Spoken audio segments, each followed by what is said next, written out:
दोस्तों, आज हम बात करेंगे एक ऐसे समुदाय की जिसकी रगों में वीरता बहती है, जिसकी आत्मा में कृष्ण का तेज है और जिसकी विरासत में भारत की महान संस्कृति का गौरव छिपा है। हम बात करेंगे यादव समाज की, एक ऐसा समुदाय जिसने भारत के इतिहास, संस्कृति और विकास में अतुल्य योगदान दिया है। राजा यताति एक महान चंद्रवंशी सम्राट थे।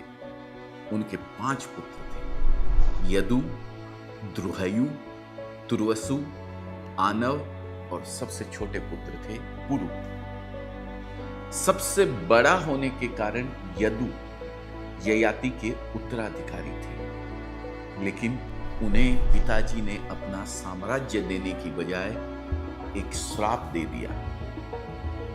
श्राप दिया कि तुम और तुम्हारे वंशज मेरे वंश का हिस्सा नहीं माने जाओगे और ना ही मेरे साम्राज्य की उत्तराधिकारी में शामिल होगे। तो सवाल उठता है कि ऐसा श्राप क्यों दिया?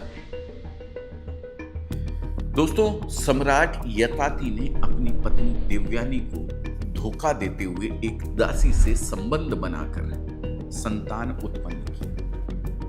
देवयानी के लिए यह एक असहनीय पीड़ा थी और उनका दुख उनके पिता शुक्राचार्य के लिए बहुत ही कष्टकारी। इसलिए क्रोध में शुक्राचार्य ने यताति से कहा, तू तुरंत अपनी युवावस्था खो देगा और वृद्ध और निर्बल हो जाएगा।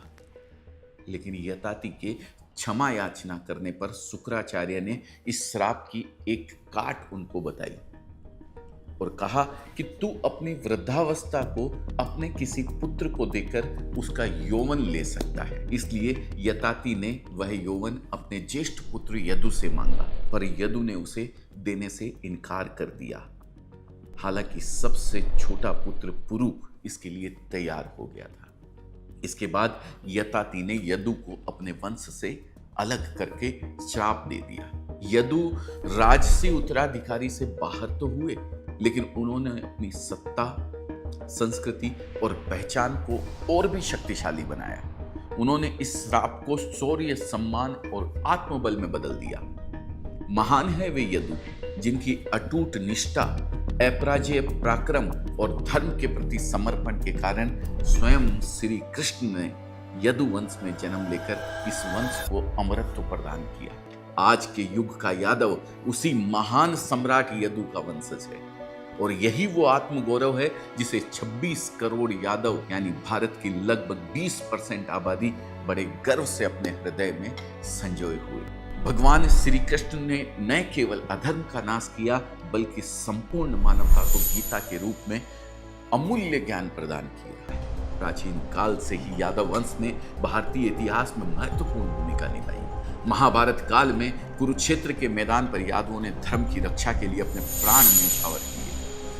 मध्यकाल में देवगिरी के यादवों ने दक्कन पर शासन किया। 850 ईस्वी से 1334 ईस्वी तक सेवना मराठा राजवंश ने अपने साम्राज्य का विस्तार तुंगभद्रा से नर्मदा तक फैलाया। भारत की आजादी की लड़ाई में यादव समाज ने अपना अमूल्य योगदान दिया है।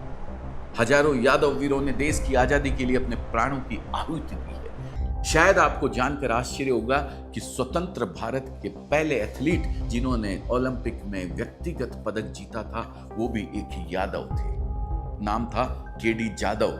यादव मुख्यमंत्रियों की सूची बहुत लंबी है। स्वर्गीय मुलायम सिंह यादव और लालू प्रसाद यादव जैसे नेताओं की प्रसिद्धि पूरे भारत में रही है। यादव समाज का भारतीय कृषि में विशेष योगदान रहा है।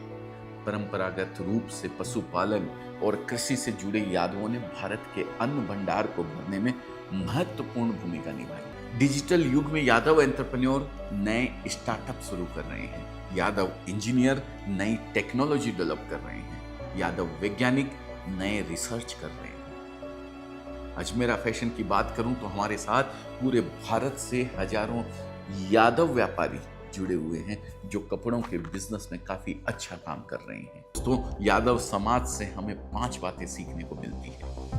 पहली, संघर्ष का साहस। यादव कभी संघर्ष से पीछे नहीं हटते। दूसरी, कर्म की प्रधानता। यादवों का जीवन दर्शन कर्मण्यवादी का रास्ते पर आधारित है। तीसरी, मिट्टी से जुड़ाव, चाहे कितनी भी सफलता क्यों न मिल जाए, यादव अपनी जड़ों से जुड़े रहते हैं। चौथी, एकता और भाईचारा, यादव समाज एकता और भाईचारे का अद्भुत उदाहरण है दोस्तों। और पांचवी, आत्मसम्मान, यादव अपना सिर कभी नहीं झुकाते हैं दोस्तों। उनका आत्मसम्मान और स्वाभिमान उनकी पहचान है। अगर आपको अच्छा लगा हो तो प्लीज इसे शेयर जरूर कीजिएगा। हम तक अपना कीमती समय देने के लिए मैं आपका तहे दिल से, हृदय की गहराइयों से बहुत बहुत धन्यवाद अदा करता हूं।